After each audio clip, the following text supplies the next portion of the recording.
नमस्कार मेरी प्यारी लॉयल फैमिली, मैं मिस्टर हेल और आज के पॉडकास्ट में आपके लिए एक ऐसी दहशतनाक दास्तान जो आपके होश उड़ा देगी। ये है काल्वन हवेली की वो खौफनाक कहानी जहां सदियों से 7 डायनों का राज चलता आया है। लोग कहते हैं इस हवेली में कदम रखते ही इंसान वापस लौटकर कभी जिंदा नहीं आता। हवेली की दीवारों से उठती चीखें और रात को लाल चांद तले दिखाई देती परछाइयां इस बात की गवाह हैं कि यहाँ कोई अदृश्य शक्ति मौजूद है। इस कहानी में आप जानेंगे अर्जुन नाम के उस बहादुर युवक की दास्तान जिसने अपने गांव को इन 7 डायनों और उनके अंधेरे संसार से बचाने की ठानी। ये सिर्फ एक डरावनी कहानी नहीं बल्कि मौत से जंग की ऐसी दास्तान है जहां हर मोड़ पर खून, रहस्य और खामोशी आपका पीछा करेगी। तो दोस्तों, दिल थाम लीजिए क्योंकि अगले कुछ पलों में आप कदम रखने जा रहे हैं उस अंधेरे में जहां से लौटना आसान नहीं है। रात का समय था, घने जंगल की काली परछाइयां हर तरफ फैली हुई थी। पेड़ों के बीच से आती ठंडी हवाएं किसी अनजान खतरे का आभास दिला रही थी। गांव के लोग इस जंगल के नाम से ही कांपते थे क्योंकि कहा जाता था कि वहां एक ऐसी हवेली है जो सामान्य हवेली नहीं बल्कि डायनों का बसेरा है। कहते हैं कि उस हवेली के आसपास कभी भी कोई साधारण इंसान ज्यादा देर तक नहीं रुक पाया। जो भी वहां गया वो या तो लौट कर कभी आया नहीं या फिर उसकी लाश खून से लथपथ किसी पेड़ से लटकी हुई मिली। उस हवेली का नाम था काल्वन हवेली। ये जगह सैकड़ों साल पुरानी थी। कहते हैं कि कभी यहाँ राजा विक्रम सिंह का शासन हुआ करता था। उनकी रानी की रहस्यमयी मौत के बाद ये हवेली वीरान हो गई। धीरे धीरे ये खबर फैलने लगी कि यहाँ अजीब और डरावनी औरतें रहने लगी हैं जो रात को खून पीती हैं और दिन में हवेली के तहखाने में गायब हो जाती हैं। गांव वालों ने जब भी हवेली में घुसने की कोशिश की तो उनके साथ ऐसा हादसा हुआ जिसने पूरे गांव को खामोश कर दिया।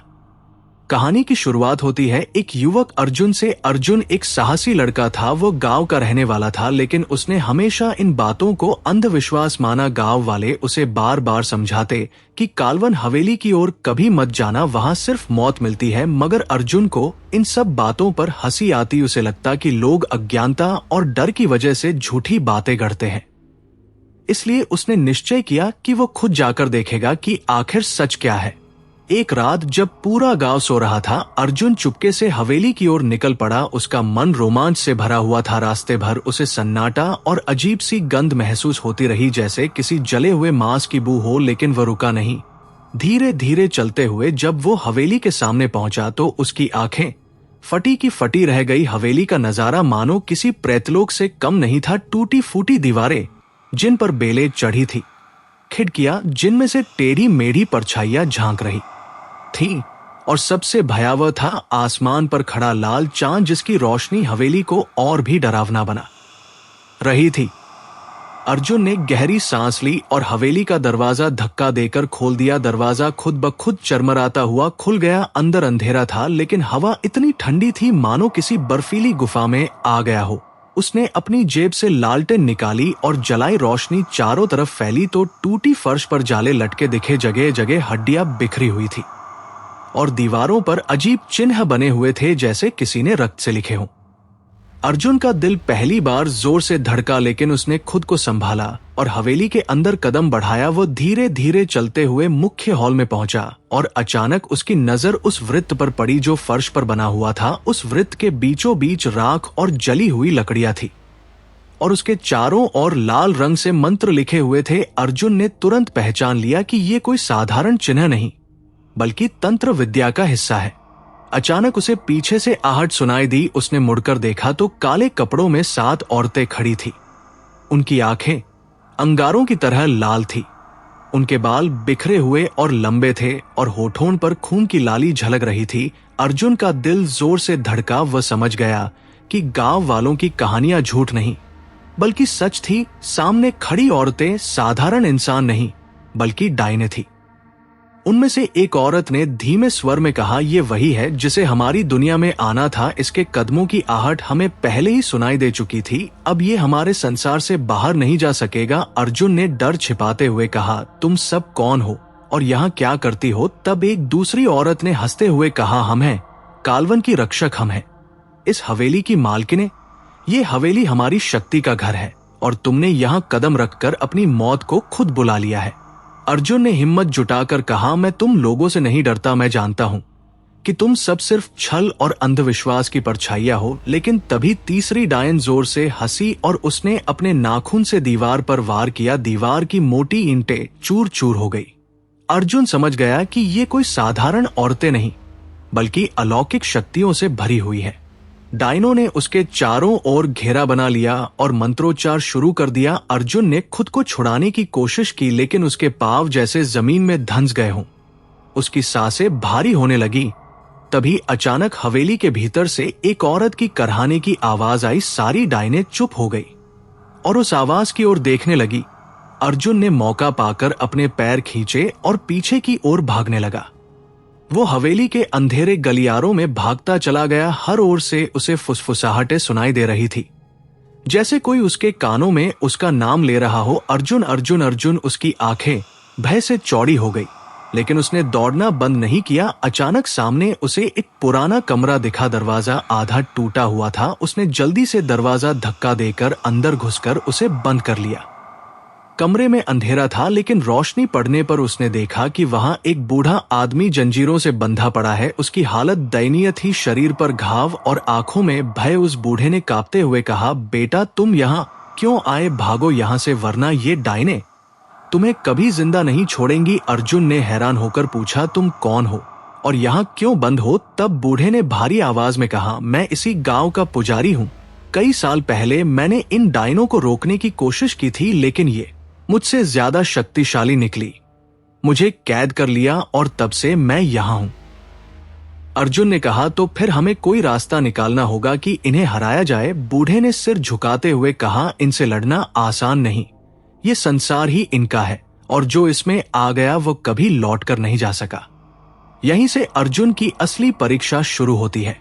अर्जुन ने कमरे में पड़े बूढ़े पुजारी को ध्यान से देखा। उसकी सांसें तेज थी, चेहरा झुर्रियों से भरा हुआ मगर आंखों में डर और अनुभव की छाप साफ थी। अर्जुन ने लालटेन को उसके पास रखते हुए कहा, बाबा मैं आपको यहाँ से छुड़ाऊंगा, आप सिर्फ मुझे रास्ता बताइए कि इन डायनों से बचने का कोई उपाय है क्या? पुजारी ने गहरी सांस ली और धीमी आवाज में बोला, बेटा इनसे बचना आसान नहीं। ये सिर्फ औरतें नहीं बल्कि शापित आत्माएं हैं जिनका शरीर तो है मगर आत्मा नरक से आई है। इन्हें कभी मोक्ष नहीं मिलेगा क्योंकि इन्होंने सैकड़ों साल पहले अपने ही बच्चों का बलिदान दिया था और उसी अभिशाप से ये डायन बन गई। अब इनका जीवन सिर्फ खून और नरबली पर टिका है। जब तक ये हवेली खड़ी है और इसका मूल मंत्र जीवित है तब तक ये संसार इनका रहेगा। अर्जुन ने घबराकर कहा, मूल मंत्र मतलब क्या? पुजारी ने दीवार की ओर इशारा किया। वहां लाल अक्षरों से कुछ लिखा था। ये संस्कृत का श्लोक था। पुजारी ने कहा, यही वो मंत्र है जिसने इन सबको अमर बना दिया है और यही इनकी शक्ति का आधार है। अगर किसी तरह ये मंत्र नष्ट कर दिया जाए तो हवेली की दीवारें खुद ढह जाएंगी और डायनों की आत्माएं बिखर कर समाप्त हो जाएंगी। अर्जुन ने दृढ़ होकर कहा, तो फिर हमें यही करना होगा। बाबा आप बस मुझे रास्ता बताइए कि ये मंत्र कहाँ सुरक्षित है। पुजारी ने कांपती आवाज में कहा, ये मंत्र हवेली के सबसे गहरे तहखाने में रखा है। वहां सातों डायने मिलकर उसकी रक्षा करती हैं। कोई भी वहां जिंदा नहीं पहुंच पाया। तभी अचानक दरवाजे पर जोर की चोट हुई। अर्जुन समझ गया कि डायनों ने उनका ठिकाना ढूंढ लिया है। पुजारी ने जल्दी से कहा, बेटा यहाँ से पीछे वाली दीवार में एक गुप्त रास्ता है। वो मैंने सालों पहले बनाया था। शायद तू उसी रास्ते से निकल पाए। जल्दी जा वरना देर हो जाएगी। अर्जुन ने दीवार को धक्का दिया तो सचमुच वहां एक संकरा मार्ग खुल गया। उसने पुजारी को छुड़ाने की कोशिश की लेकिन भारी जंजीरें हिल भी नहीं रही थी। पुजारी ने कहा, मुझे छोड़ दे बेटा, तू अगर जिंदा रहा तो मेरे जैसे कैदियों को आजादी दिला सकेगा। अर्जुन की आंखों में नमी भर आई मगर वो मजबूरी में पीछे की ओर उस गुप्त रास्ते से भाग गया। मार्ग बहुत संकरा और अंधेरे से भरा हुआ था। दीवारों पर सीलन और अजीब सी गंध फैली थी। अर्जुन ने अपनी लालटेन को आगे रखते हुए धीरे धीरे कदम बढ़ाए। तभी उसे पीछे से औरतों की चीख सुनाई दी। दरवाजा टूट चुका था। डायने कमरे में पहुंच चुकी थी। पुजारी की आवाज भी गूंजी, है मां काली, इसे बचा लेना। अर्जुन और तेज भागने लगा। लगभग आधे घंटे तक संकरे मार्ग में भटकने के बाद वो एक चौड़े कक्ष में पहुंचा। कक्ष के बीचों बीच एक बड़ा पत्थर का दरवाजा था जिस पर वही लाल अक्षरों में मंत्र खुदा हुआ था। दरवाजे के चारों ओर तांत्रिक आकृतियां बनी थी और दीवारों पर खोपड़ियां जड़ी थी, जैसे ये जगह किसी नरक का द्वार हो। अर्जुन ने दरवाजे को छूते ही महसूस किया कि उसकी हथेली जलने लगी है, मानो अंगारों पर रखती हो। उसने हाथ पीछे खींच लिया, तभी अचानक उसके चारों ओर काली धुंध फैलने लगी और उस धुंध से 7 डायनें प्रकट हुई। उनकी आंखों में क्रोध था और चेहरे पर राक्षसी मुस्कान। सबसे बड़ी डायन ने कहा, आखिर तू हमारे संसार के मूल तक पहुंच ही गया, लेकिन यहां से कोई वापस नहीं गया। अब तू हमारा शिकार बनेगा। अर्जुन ने हिम्मत करके कहा, मैं तुम सबको और निर्दोष लोगों को इस जाल से मुक्त कराऊंगा, चाहे मेरी जान ही क्यों न चली जाए। ये सुनते ही डायनों ने जोर से चिल्लाकर मंत्र पढ़ना शुरू कर दिया। पूरा कक्ष हिलने लगा, दीवारों से खून टपकने लगा और फर्श पर बनी आकृतियां लाल रोशनी में चमकने लगी। अर्जुन कांप उठा, लेकिन तभी उसे पुजारी की कही बात याद आई कि हवेली को खत्म करने के लिए मंत्र को नष्ट करना होगा। उसने कमर से अपना छोटा खंजर निकाला और पूरी ताकत से मंत्र पर वार करने की कोशिश की, लेकिन जैसे ही खंजर मंत्र को छुआ, खंजर टुकड़ों में टूट गया और अर्जुन पीछे गिर पड़ा। डायने और जोर से हंसने लगी। एक ने कहा, मूर्ख, ये मंत्र साधारण हथियारों से नहीं टूटेगा, इसके लिए तुझे उस अग्नि की जरूरत है जो कभी इस हवेली को शापित करने के समय जलाई गई थी। अर्जुन ने पूछा, वो अग्नि कहाँ है? तब डायन बोली, वो अग्नि आज भी हवेली के आंगन में जल रही है। जिस वृत्त के बीच तूने हमें देखा था, वही अग्नि अब भी जीवित है, मगर उसे छूना किसी इंसान के लिए असंभव है, क्योंकि उसमें नरबली की शक्ति है। अर्जुन का दिमाग तेजी से काम करने लगा। उसने सोचा कि अगर वह किसी तरह उस अग्नि तक पहुंचे और उसे मंत्र पर डाले तो शायद हवेली की शक्ति टूट जाए, मगर वहां तक पहुंचना जान पर खेलना था। डायनों ने उसकी ओर बढ़ना शुरू किया। उनके नाखून और दांत खून टपकाते हुए चमक रहे थे। अर्जुन ने पास पड़ी एक हड्डी उठाई और पूरी ताकत से उसे मंत्र पर मारा। दीवार हल्की सी दरक गई और उसी पल एक डायन ने उस पर झपट्टा मारा। उसकी बाह पर गहरा घाव हो गया, खून बहने लगा। अर्जुन दर्द से तड़प उठा, मगर उसने हार नहीं मानी। वो किसी तरह उस कक्ष से बाहर भागा और वापस हवेली के मुख्य आंगन की ओर पहुंचा। वहां वही अग्नि जल रही थी जो लाल लपटों में आसमान को छू रही थी। उसके चारों ओर खून से बने चिन्ह थे और 7 डायनें अब धीरे धीरे उसके पीछे आ रही थी। अर्जुन ने अपनी चोट पर कपड़ा बांधा और कांपते हुए अग्नि के करीब गया। उसकी तपिश से उसका शरीर झुलसने लगा, मगर उसने हार नहीं मानी। उसने अपने दोनों हाथों को आग में डुबोने की कोशिश की। उसके हाथ जलने लगे, चीख उसकी जुबान पर थी, मगर उसने खुद को रोका। तभी अचानक लपटें नीली हो गई, मानो अग्नि उसे पहचान रही हो। डायनों ने गुस्से से चीखते हुए कहा, नहीं, ये असंभव है। कोई इंसान इस अग्नि को छू ही नहीं सकता। ये अग्नि सिर्फ राक्षसी आत्माओं के लिए है। मगर अर्जुन ने हिम्मत नहीं छोड़ी। उसने आग का एक टुकड़ा अपनी मुट्ठी में लिया और तेजी से तहखाने की ओर दौड़ पड़ा। डायनों ने उसका पीछा किया, मगर आग जैसे ही उनके करीब आती वे पीछे हटने लगी। उनकी चीखें हवेली में गूंजने लगी। अर्जुन ने किसी तरह तहखाने तक पहुंचकर वो अग्नि मंत्र पर डाल दी। मंत्र जलने लगा, दीवारों से खून की धाराएं बहने लगी, पूरी हवेली कांपने लगी और 7 डायनें दर्द से तड़प उठी। उनकी आंखें और भी लाल हो गई और उनके शरीर धुएं में बदलने लगे। अर्जुन ने देखा कि हवेली धीरे धीरे ढह रही है, लेकिन यह सिर्फ शुरुआत थी, क्योंकि अभी असली रहस्य सामने आना बाकी था। हवेली हिल रही थी, दीवारों से मलबा गिर रहा था और चारों ओर धूल का तूफान उठ चुका था। अर्जुन ने जैसे ही मंत्र पर अग्नि डाली, 7 डायनों के चेहरे विकृत हो गए। उनकी चीखें इतनी भयानक थी कि मानो पूरा आकाश फट जाएगा। उनका शरीर धीरे धीरे धुएं में बदलने लगा, मगर उनकी आंखों में अभी भी आग बाकी थी। सबसे बड़ी डायन ने आखिरी ताकत से चिल्लाते हुए कहा, तूने हमें कमजोर जरूर कर दिया है, लेकिन हमारा अंत अभी नहीं हुआ। हमारी आत्माएं इस हवेली की जड़ों में बसी है। जब तक हवेली की असली नींव जीवित है, तब तक हम बार बार जन्म लेते रहेंगे। अर्जुन के पैरों तले जमीन जोर से कांपने लगी, मानो नीचे कोई विशाल जीव अंगड़ाई ले रहा हो। अचानक तहखाने का फर्श टूट गया और उसके नीचे गहरी खाई प्रकट हुई। उस खाई से काली लपटें उठ रही थी और उन लपटों में असंख्य स्त्रियों की कराह सुनाई दे रही थी। अर्जुन ने भय से देखा कि ये खाई नरबली की अस्थियों से बनी थी, जिनकी आत्माएं आज भी जल रही थी। पुजारी की कही बातें उसे याद आईं कि असली शक्ति हवेली की नींव में छुपी है, जहां सदियों पहले पहला नरबलि दिया गया था, वहीं से इन डायनों का संसार शुरू हुआ था। अर्जुन ने खाई की ओर देखा और मन ही मन कहा, अगर मुझे इन्हें खत्म करना है तो मुझे इसी गहराई तक उतरना होगा, लेकिन यह रास्ता मौत से भी कठिन है। डायनों के शरीर धीरे धीरे अदृश्य हो रहे थे, लेकिन उनकी आवाज अभी भी गूंज रही थी। हम तुझे छोड़ेंगे नहीं, तू चाहे जहां भाग ले, हमारी छाया तुझे निगल जाएगी। तूने हमें जगाया है, अब तेरा जीवन कभी चैन से नहीं बीतेगा।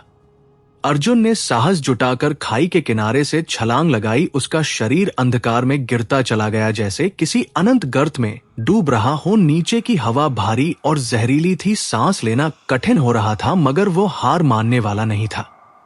कुछ देर बाद उसका शरीर ठोस जमीन से टकराया। उसने कराहते हुए आंखें खोली तो देखा कि वह एक विशाल गुफा में है। गुफा की छत से चमगादड़ उल्टे लटक रहे थे और दीवारों पर लाल रोशनी फैली हुई थी, जैसे किसी ने हजारों दीपक खून से जलाए हों। गुफा के बीचों बीच एक विशाल काला पत्थर था और उस पर असंख्य मानव खोपड़ियां जड़ी हुई थी। उसके चारों ओर 7 सिंहासन बने हुए थे, जिन पर 7 डायनों की परछाइयां बैठी थी। अब उनके शरीर धुएं में बदल चुके थे, मगर आत्मा और भी शक्तिशाली होकर यहां प्रकट हुई थी। सबसे बड़ी डायन ने गूंजती आवाज में कहा, तू इंसान होकर यहां तक आ गया, ये पहली बार हुआ है, मगर यह भी तेरा अंत साबित होगा। अर्जुन ने चारों ओर देखा और कहा, चाहे जो हो जाए, मैं तुम्हारे इस संसार को खत्म किए बिना नहीं लौटूंगा। तुमने सैकड़ों जिंदगियां छीन ली, अब तुम्हारा हिसाब देने का समय आ गया है। डायनों ने एक साथ मंत्रोच्चार शुरू किया। गुफा की जमीन कांपने लगी, पत्थर की दरारों से खून निकलने लगा और हवा में चीखें गूंजने लगी। अर्जुन ने अपने कान ढक लिए, लेकिन आवाजें सीधे उसके दिमाग में घुस रही थी। तभी अचानक उसे गुफा की दीवार पर कुछ प्रतीक दिखाई दिए। वे वही थे जो हवेली के हॉल में बने थे, मगर यहां वे अधूरे थे, मानो किसी ने जानबूझकर उन्हें पूरा नहीं किया हो। अर्जुन ने अनुमान लगाया कि शायद यही कमजोरी है, अगर वो इन्हें पूरा कर दे या बिगाड़ दे तो इनकी शक्ति टूट सकती है।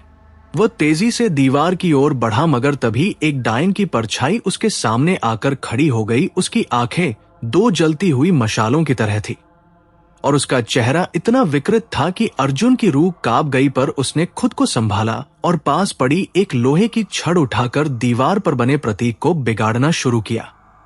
डायन चीख पड़ी, उसकी चीख से हवा में तूफान उठ गया। अर्जुन का शरीर कई कदम पीछे जा गिरा, लेकिन उसने हार नहीं मानी। वो फिर उठा और दीवार पर वार किया। एक एक करके प्रतीक टूटने लगे और जैसे ही अंतिम प्रतीक टूटा, गुफा की छत हिलने लगी। डायनों की परछाइयां तड़पने लगी। वे दर्द से चीखते हुए बोली, ये तूने क्या कर दिया मूर्ख? तूने उस मुहर को तोड़ दिया है जो हमारे और असली संसार के बीच की दीवार थी। अब न सिर्फ हम बल्कि वे सब आत्माएं भी बाहर आ जाएंगी जिन्हें सदियों से कैद किया गया था। अर्जुन भयभीत हो गया। उसके सामने हजारों आत्माएं प्रकट होने लगी। वे विकृत और भयावह थी। उनकी चीखें पूरी गुफा में गूंज रही थी। अर्जुन समझ गया कि उसने अनजाने में और बड़ा संकट खड़ा कर दिया है। सबसे बड़ी डायन ने हंसते हुए कहा, अब देखो हमारे संसार की असली शक्ति। हमने कभी चाहा भी नहीं था कि ये मुहर टूटे, क्योंकि हमें तो अपनी शक्ति मिलती रहती थी, लेकिन तूने इसे तोड़कर सब दरवाजे खोल दिए। अब ये संसार इंसानों का नहीं रहेगा, ये डायनों और मृत आत्माओं का होगा। अर्जुन ने कांपते हुए चारों ओर देखा। आत्माएं तेजी से ऊपर की ओर हवेली से बाहर निकल रही थी। आसमान का रंग काला हो चुका था। लाल चांद और भी बड़ा हो गया और उसकी रोशनी गांव तक फैल गई। गांव वाले अपने घरों से बाहर निकल आए। उनकी आंखों में भय था, क्योंकि उन्होंने आसमान में उड़ती हुई परछाइयां देखी और हवेली से आती कराहें सुन ली। बच्चे चीख रहे थे और औरतें जमीन पर सिर पटक कर प्रार्थना कर रही थी। अर्जुन ने मन ही मन सोचा, अगर मैंने ये गलती की है तो इसका समाधान भी मुझे ही ढूंढना होगा। मुझे किसी तरह इन आत्माओं को वापस कैद करना होगा, वरना पूरा गांव नष्ट हो जाएगा। गुफा में अब सिर्फ 7 डायनों की आत्माएं बची थी। वे कमजोर तो हुई थी, लेकिन उनकी शक्ति अब भी खतरनाक थी। उन्होंने अर्जुन को घेर लिया और कहा, तूने जो गलती की है उसका दंड अब तुझे ही मिलेगा। तेरे खून से हम नया संसार बनाएंगी। अर्जुन ने आखिरी हिम्मत जुटाकर कहा, मैं अपनी जान दे भी दूं, लेकिन तुम्हें जीतने नहीं दूंगा।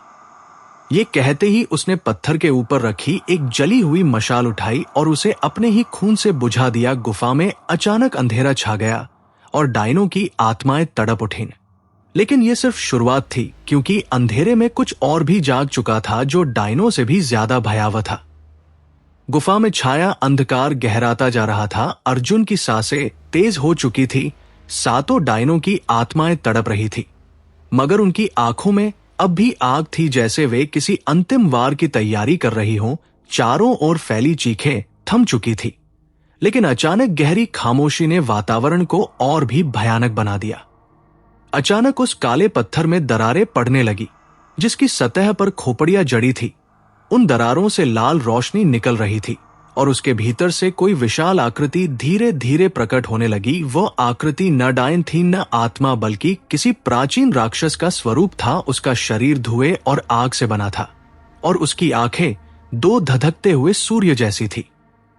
सातों डायनों ने एक साथ कहा, यही है हमारी असली शक्ति, यही है वो जो सदियों से हवेली की नींव में सो रहा था। तूने जब मुहर तोड़ी तो इसे आजाद कर दिया। अब तेरा गांव तो क्या पूरा संसार इसका गुलाम होगा। अर्जुन के पांव लड़खड़ा गए, उसका मन कांप उठा। उसने सोचा कि अगर ये राक्षस बाहर निकल गया तो किसी भी इंसान का बचना असंभव होगा, मगर उसने खुद को संभाला और मन ही मन कहा कि अगर मौत भी सामने हो तो भी लड़ना पड़ेगा। राक्षस ने गूंजती आवाज में कहा, जिसने मुझे जगाया वही मेरी पहली भेंट बनेगा। तेरे खून से मैं अपनी शक्ति को पूरा करूंगा और फिर इस धरती को अपना साम्राज्य बनाऊंगा। अर्जुन ने अपने चारों ओर देखा। उसे गुफा की दीवारों पर वही अधूरे प्रतीक दिखे जिन्हें उसने पहले तोड़ा था। तभी उसे एक विचार आया, अगर इन प्रतीकों को सही क्रम में दोबारा लिखा जाए तो शायद ये किसी मुहर की तरह काम करें और राक्षस को फिर से कैद कर सके। उसने कांपते हाथों से अपनी जेब से पुजारी द्वारा दिया गया छोटा सा सिंदूर का डिब्बा निकाला। ये डिब्बा उसे उसी समय मिला था जब पुजारी ने कहा था कि तंत्र की शक्ति को रोकने में ये कभी काम आ सकता है। अर्जुन ने वो सिंदूर उंगलियों से लेकर दीवार पर अधूरे चिन्हों को पूरा करना शुरू किया। डायने चीख उठी, मूर्ख रुक जा, अगर तूने ये चिन्ह पूरे कर दिए तो तू खुद जलकर राख हो जाएगा। अर्जुन ने उनकी चीखों को अनसुना कर दिया। उसकी उंगलियां लहूलुहान हो रही थी, क्योंकि दीवार गर्म अंगारों जैसी तप रही थी, मगर उसने हार नहीं मानी। एक एक कर सभी प्रतीक पूरे हो गए। जैसे ही आखिरी प्रतीक पूरा हुआ, पूरी गुफा में जोरदार विस्फोट हुआ। लाल रोशनी ने सब कुछ ढक लिया। राक्षस दर्द से चिल्लाया, उसकी आंख ठंडी पड़ने लगी और उसका शरीर धीरे धीरे दरारों में समाने लगा। सातों डायने उसकी मदद करने की कोशिश करने लगी, मगर वे खुद सिंदूर की उस शक्ति से जलने लगी। उनकी चीखें गूंजते हुए धीरे धीरे खत्म हो गई। अर्जुन ने थकी हुई आंखों से देखा, राक्षस और डायनों की आत्माएं पत्थर के भीतर खिंचती चली जा रही थी। गुफा की दीवारें दरक रही थी, मानो ये पूरी जगह उनके साथ दफन हो जाएगी। अर्जुन ने तेजी से बाहर निकलने की कोशिश की। रास्ता ढह रहा था, पत्थर गिर रहे थे, धुआं भर गया था, मगर वह किसी तरह गुफा के ऊपरी हिस्से तक पहुंच गया। वहां एक तंग सुरंग थी, जिससे निकलकर वो हवेली के आंगन में आ पहुंचा। आंगन का दृश्य भयानक था। आसमान में लाल चांद धुंधला पड़ चुका था। काली परछाइयां जो गांव की ओर बढ़ रही थी, वे अचानक चीखते हुए वापस हवेली की ओर लौटने लगी, मानो कोई अदृश्य शक्ति उन्हें खींच रही हो। गांव वाले दूर से ये सब देख रहे थे। वे डर से कांपते हुए प्रार्थना कर रहे थे। हवेली की दीवारों से आग और धुआं निकल रहा था। अचानक जोरदार धमाके के साथ पूरी हवेली जमीन में धंस गई। उसकी जगह सिर्फ राख और धूल रह गई। सब कुछ खामोश हो गया। अर्जुन धूल में लथपथ जमीन पर गिर पड़ा। उसकी सांसें टूट रही थी, शरीर पर घाव थे, लेकिन उसकी आंखों में जीत की चमक थी। गांव वाले दौड़ते हुए उसके पास आए। उन्होंने उसे उठाया और गांव ले गए। कुछ दिनों तक अर्जुन अचेत रहा। जब उसकी आंखें खुली तो उसने देखा कि गांव वाले उसके चारों ओर खड़े हैं। उनकी आंखों में कृतज्ञता थी। एक बूढ़ी औरत ने कहा, बेटा, तूने हमें उस श्राप से मुक्त कर दिया जिसके डर में हम सदियों से जी रहे थे। तूने आज हमारे बच्चों को भविष्य दिया है। अर्जुन ने धीमी आवाज में कहा, मैंने सिर्फ वही किया जो इंसानियत का कर्तव्य था, मगर याद रखना, ये बुराई कभी पूरी तरह खत्म नहीं होती, ये सिर्फ दबाई जाती है। अगर कभी ये फिर लौटे तो इसे रोकने के लिए साहस ही सबसे बड़ा हथियार होगा। गांव वाले उसकी बात सुनकर रो पड़े। उन्होंने अर्जुन को अपना रक्षक मान लिया। उस रात पहली बार गांव में शांति का अनुभव हुआ। लोग चैन की नींद सोए। लेकिन कहानी यही खत्म नहीं हुई, क्योंकि जब गांव के कुछ बच्चे हवेली की राख के पास खेलने गए तो उन्हें राख में से एक जली हुई खोपड़ी मिली जिसकी आंखें लाल चमक रही थी और उसमें से धीमी आवाज आई, हम लौटेंगे। इस तरह अर्जुन ने अपनी जान जोखिम में डालकर कालवन हवेली और सातों डायनों के संसार को समाप्त किया। उसने साबित किया कि साहस और निस्वार्थता किसी भी अंधकार से बड़ी होती है, मगर हवेली का श्राप पूरी तरह मिटा या नहीं, ये कोई नहीं जानता। शायद समय आने पर फिर किसी को इस अंधेरे से टकराना पड़ेगा। तो दोस्तों, ये थी डायनों का संसार की पूरी दास्तान। अर्जुन की बहादुरी और उसके बलिदान की वजह से कालवन हवेली का श्राप मिट गया, मगर कहानी यही खत्म नहीं हुई। राख में मिली लाल चमकती खोपड़ी ने साबित कर दिया कि ये बुराई फिर लौट सकती है। अगर आपको ये कहानी डरावनी लगी हो तो वीडियो को लाइक करना और चैनल को सब्सक्राइब करना मत भूलिएगा।